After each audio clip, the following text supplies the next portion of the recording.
Hello, শুভ নববর্ষ সবাইকে। আজ সারাদিন কী করলাম সেটাই তোমাদের সঙ্গে শেয়ার করব। দেখো, সকালে উঠে শাশুড়ি মার দেওয়া নাইটটা পরে কিছু জামা কাপড়ও ধুয়েছিলাম, সেটা মেলতে গেছিলাম ছাদে। আর তারপরে আর কি পুজো দেবো, সেই জন্য গাছের ফুলগুলো তুলে নিচ্ছিলাম। আর গাছের ফুলগুলো দেখেছো কী সুন্দর, ওই পিঙ্ক কালারের জবাটা আমার খুবই ভালো লাগে। তারপরে এদিকে দেখো সাদা জবা, তারপরে টাইম ফুল গাছ, এটাকে আমরা টাইম ফুলই বলি এই পিঙ্ক কালারের, তোমাদের ওখানে কি বলে অবশ্যই জানিও। তারপরে এই সাদা ফুলগুলো, তারপরে আর কি গোপুসোনাকে স্নান করিয়ে দিচ্ছিলাম। আর তার ঠাম্মি এই জামা, তারপরে হচ্ছে চুড়ি মালা এগুলো দিয়েছিল, সেটাই পরিয়ে দিয়েছি। তো কেমন লাগছে অবশ্যই জানিও। আমার কার্তিক ঠাকুর দুটোকেও দেখিয়ে দিলাম।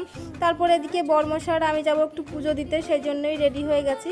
আর তারপরে বিয়ার বাজার থেকে একটু মিষ্টি নিয়ে দুজনে বেরিয়ে পড়লাম গাড়াপুতার দিকে, মানে গাড়াপুতা কালী মন্দিরে যাব আর কি।